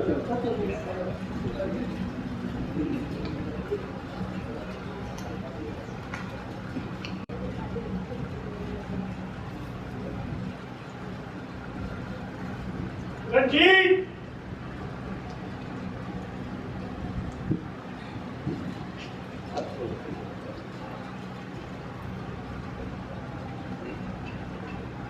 निशान, ओवरटेक सिंह। वीर जी ये टोबा टैक्सी कितने है? पाकिस्तान में। चलो जल्दी चलो। कहाँ चलो? ये आपको हिंदुस्तान भेजा जा रहा है, चलो जल्दी चलो। तो मेरा मतलब टोबा टैक्सी में है। एक सरकारी ऑर्डर है, अरे हम कुछ नहीं कर सकते, जाना ही पड़ेगा। चलो ऐसे कैसे चलो? अभी वीर जी ने कहा कि टोबा टैक्सी पाकिस्तान में है, तो मैं हिंदुस्तान क्यों जाऊँ? मैं नहीं जाऊँगा। बहस तो करो मत, अभी बहुत लोग बचे पड़े। चलो मैं नहीं जाऊँगा। चलो जल्दी। मैं नहीं जाऊँगा। चल। मैं नहीं जाऊँगा। चल। नहीं जाऊँगा। नहीं जाऊँगा। चल। नहीं जाऊँगा। अरे चल। मैं नहीं जाऊँगा। अरे नहीं आ रही मुझे। थोड़े सोइए। मैं नहीं जाऊँगा। बाकी लोगों को देखते हैं। चल, मैं नहीं जाऊँगा। मैं नहीं जाऊँगा। पहले कहते हैं टोबा टैक्सी पाकिस्तान में है, फिर कहते हैं हिंदुस्तान चले जाओ। अरे क्यों जाऊं मैं हिंदुस्तान? मैं अपने घर जाऊंगा तो मैं टैक्सी दिखाऊंगा, बड़ी थी गुरगुजी पे देना थी मूंगी दालो हिंदुस्तान और पाकिस्तान गुरगुजी। मैंने अपने घर जाना है, बेटी से मिलना है मुझे अपनी। देखा नहीं है मैंने उसको,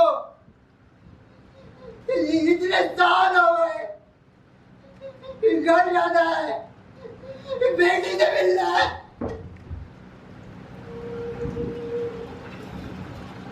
सूरज ढलते ही बिशन की घर ना जा पाने वाली बेचैनी शांत हो गई। उस बेचैनी के साथ ही शांत हो गया बिशन सिंह या कहें टोबा टेक सिंह का सफर। वो सफर जो घर की तलाश में ताउम्र मकान बना रहा, आज खत्म हो गया। उधर खारदार तारों के पीछे हिंदुस्तान था, इधर वैसे ही तारों के पीछे पाकिस्तान। दरमिया में जमीन के उस टुकड़े पर जिसका कोई नाम नहीं था, टोबा टेक सिंह पड़ा था।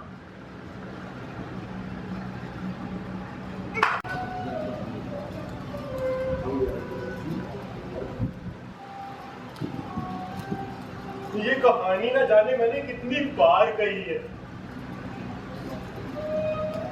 पर हर बार बंटवारे पे आके ही रुक जाती है। आज बंटवारे के लगभग 3 साल बाद मैं अमृतसर वापस आया हूँ, पर अगर आज मैं यहाँ वापस नहीं आता तो कहानी का वो हिस्सा जो कहने की आज मैं कोशिश करूंगा, मैं शायद कभी कह ही नहीं पाता। वही हिस्सा जो लाहौर के उस अस्पताल में मैं कहते कहते रुक गया था। अब अभी भी यही सोच रहे होंगे कि आखिर मैं वहां पहुंचा कैसे।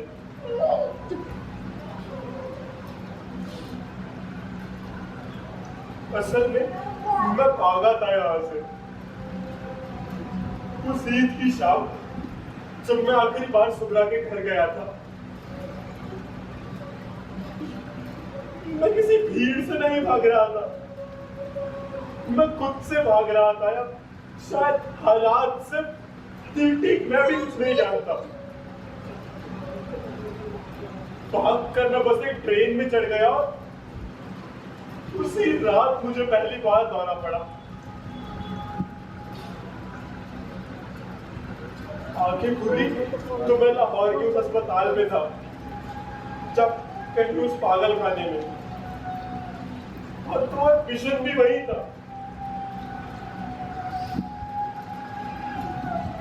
इस कहानी में मैं सही हूं या गलत इस बात का इल्म मुझे नहीं, बस मैं इसे कह देना चाहता हूं। मुझे सच में लगता है कि अगर ये कहानी मैं किसी को सुना दूंगा तो मेरा मन हल्का हो जाएगा, शांत हो जाएगा। इसीलिए मैं बस इसे कह देना चाहता हूं। सुगरा ने आखिरी बार कहा था कि हंस खेल कर जुदा होंगे, पर जिसको हम कहानी का अंत समझ रहे थे वो असल में कहानी का अंत था ही नहीं। उस रात जब मैं घर से निकला तो मुझे कुछ लोग मिले। हर हर महादेव, हर हर महादेव, हर हर महादेव, हर हर महादेव, हर हर महादेव, हर हर महादेव, हर हर महादेव, हर हर महादेव, हर हर महादेव, हर हर महादेव, हर हर महादेव। और तू चाहो यहाँ क्या कर रहा तू? तू जज से मिलने गया था? जी। वो तेरा दिमाग खराब हो गया क्या? वो है कौन सी बता? क्या अपने महेंद्र का लड़का है? तो इधर क्या कर रहे? जज से मिलने गया था। आज उस जज का किस्सा ही खत्म कर देते। खत्म कर देना जी। हाथ छोड़ता हूँ, आप आगे नहीं। क्या नहीं नहीं? तेरा दिमाग खराब हो गया? तो तू इन लोगों के घर जा रहा है। जानता भी कौन ये लोग? गद्दार है गद्दार। और पता है ना गद्दारों के साथ क्या किया जा रहा है। चाचा ये लोग वैसे नहीं है। मैं आपका क्या हाथ छोड़ता हूँ, इन्हें छोड़ दीजिए, मैं सभी गली चले जाएंगे। छोड़ दे या हर रोज हमारे आदमी मारे जा रहे और तू कह रहा जाने दे। भूल गया अपने बाप की मौत को, भूल गया किसने मारा था महेंद्र को। उन लोगों ने नहीं मारा था उन्हें। अरे धर्म ये सब एक जैसे है और तू किनका साथ दे रहा है? इन लोगों का। जानता भी है कौन ही लोग। तू मना दे तो मुझे जानता है, नहीं तो ये लोग तेरा गला काट के यहीं फेंक डालते। बकवास कर रहा है, समझ में रहा है क्या बोल रहा है तू? गद्दार को बचाने वाला भी गद्दार होता है, उसका परिवार भी गद्दार होता है। चला के टांग दिया जा रहा है गद्दारों को। क्या यही हंसी देखना चाहता अपनी मां और बहन का? बोल। और ये जज आज नहीं तो कल वैसी मर जाएगा। इसके चक्कर में क्यों अपना घर बर्बाद कर रहा है? देख धर्म, यही मौका है अपने लोगों के लिए कुछ करने का। अपनी माँ और बहन के बारे में सोच।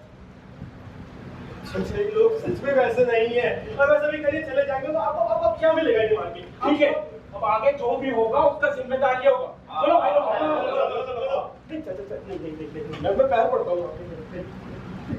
बोल क्या है? बोल। वो क्या? लड़की उछल कर। अच्छा ये बात है, चल ठीक है, लड़की तेरी। मेरा वो मतलब नहीं है, आप लड़कियों को जाने दो, छोड़ देना चाहता हूं। ठीक है, मैं पैर पड़ा। ठीक है, समझ गया। जैसा तू कहता वैसे होगा। चल चल, दरवाजा खोलो, दरवाजा खोलो। मैं नहीं खुलवाऊंगा दरवाजा। क्यों नहीं खुलवाएगा दरवाजा? देख, इन लोगों से दुश्मनी मत ले, फिर मैं भी तुझे नहीं बचा पाऊंगा। ना इन लोगों से, ना तेरी माँ, ना तेरी बाप, ना तेरी बहन से, और ना तेरी ये महबूबा से। समझ रहा है? इसलिए दरवाजा खुलवा और अपने लोगों को साबित कर कि तू हमारे साथ है, ना कि गद्दारों के साथ। समझ रहा है? चल चल, दरवाजा खुलवा। नहीं खुलवाऊंगा। चल दरवाजा खुलवाऊंगा, मैं नहीं खुलवाऊंगा। चल।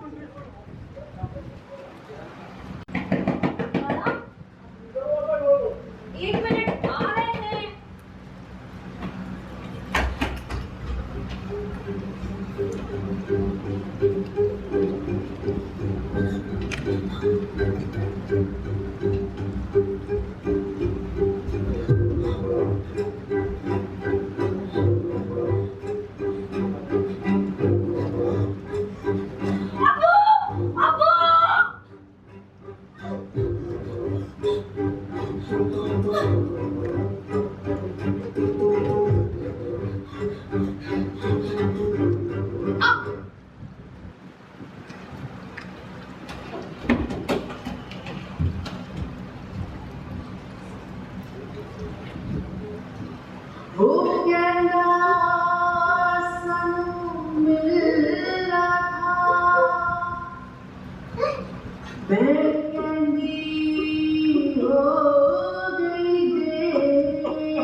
चर्चा हमारा तुम्हारा तकसीम के बारों में होगा, वरना मोहब्बत वालों का जिक्र ही कहां होता है। कुछ तो कहते, आखिरी दफा किला ही कर जाते। यूं खामोशी में लिपट कर भला कौन जुदा होता है? मेरे चाहने ना चाहने से क्या होता है? वही होता है जो मंजूर खुदा होता है।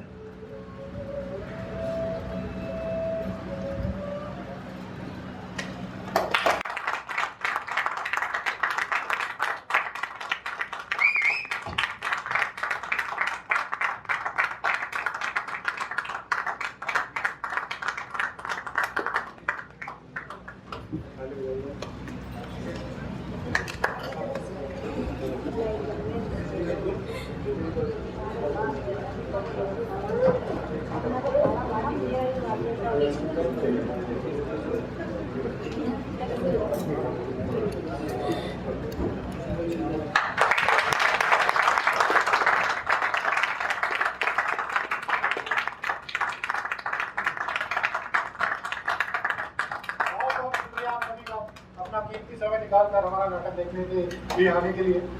मैं सबसे पहले इस नाटक के डायरेक्टर और राइटर राहुल को बुलाता हूँ।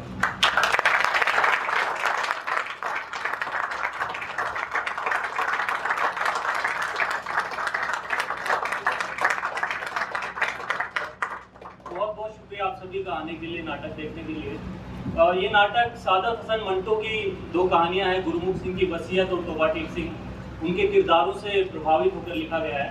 ज़्यादा वक्त नहीं लूँगा आपका, बस कलाकारों से आपका तारुफ करा दूँ। नमस्कार, मेरा नाम है राहुल। मैं टोबा टेक सिंह और किशन के किरदार में था।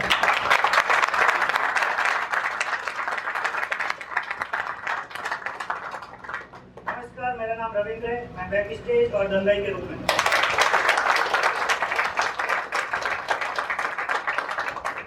नमस्कार, मेरा नाम प्रणय है और मैं दंगाई के रूप में।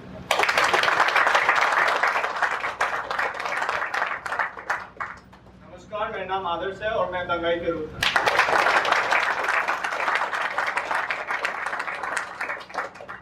नमस्कार, मेरा नाम ऋषभ शर्मा है, मैं दंगाई और डॉक्टर की भूमिका में।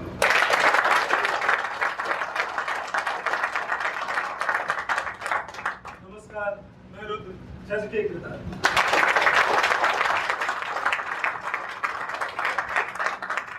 नमस्कार, मेरा नाम राजीव मैनी है और मैं महेंद्र की भूमिका में।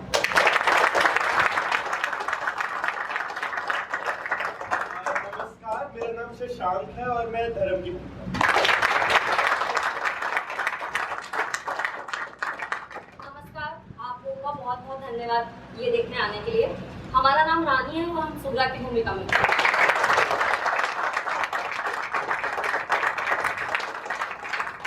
नमस्कार, मेरा नाम रोहित है और मैं महिपाल चाचा दंगाई के रूप में था। नमस्कार, मेरा नाम अंकित है और मैं पागल और दंगाई की भूमिका में।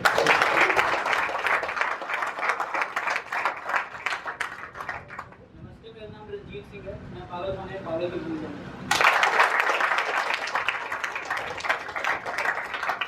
नमस्कार, मेरा नाम रजत, मैं बैक स्टेज और दंगाई के रूप में। नमस्कार, मेरा नाम गौरव शर्मा और मैं पागल खाने गार्ड के रूप में था। नमस्कार, मेरा नाम साहिल शर्मा और मैं बैक स्टेज और दंगाई के रूप में। मेरा नाम अजय उपाध्याय और मैं गार्ड के रूप में।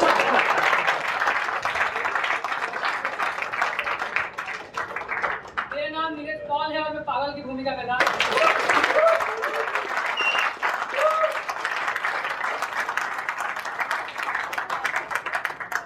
मेरा नाम राहुल है और मैं साउंड कंसोल।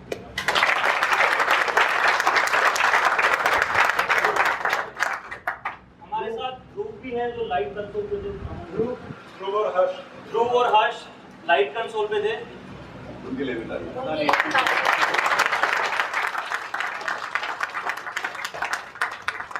इस नाटक में आपने एक छोटा सा गाना सुना और कुछ शायरियाँ सुनी थी, वो राहुल ने लिखी हैं।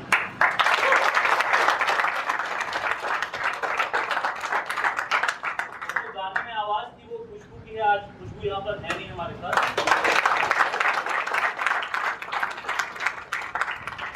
जाने से पहले मैं महेश सर और रंग परिवर्तन स्टूडियो का बहुत बहुत धन्यवाद करूंगा हमारी पूरी टीम की तरफ से। Sir, thank you so much.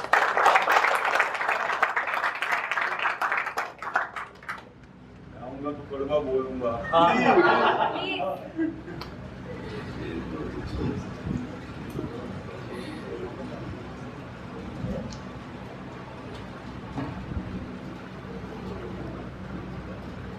ये हम खुदा पे इल्जाम क्यों डाल देते हैं किसी भी चीज का, या भगवान को? आप देखा करें, कहीं पर भी कोई भी घटना इंसान के किए अब तूफान आ गया, बाढ़ आ गई, वो प्राकृतिक आपदाएं हैं। भगवान पे डालने का मतलब है, या खुदा पे या गॉड पे, कुछ भी कह लीजिए, कि हम अपने दिमागी हालत से नहीं उठते हैं। इस नाटक में एक भी ऐसी घटना जो भगवान के किए या अल्लाह के किए या क्राइस्ट के किए हुए या आपकी जिंदगी में, मेरी जिंदगी में कभी भी कोई घटना उसके पीछे कारण होता है। जहां तक नाटक की बात है, बहुत बढ़िया, यानी चंद लोगों की सियासत और अंजाम क्या होता है 1947 में भी, और हम आज भी देख सकते हैं। सो खुदा के वास्ते, भगवान के वास्ते, अल्लाह के वास्ते दिमागी तौर पर जागे रहिए, आपको हर सवाल का जवाब मिलेगा। आप सबका बहुत बहुत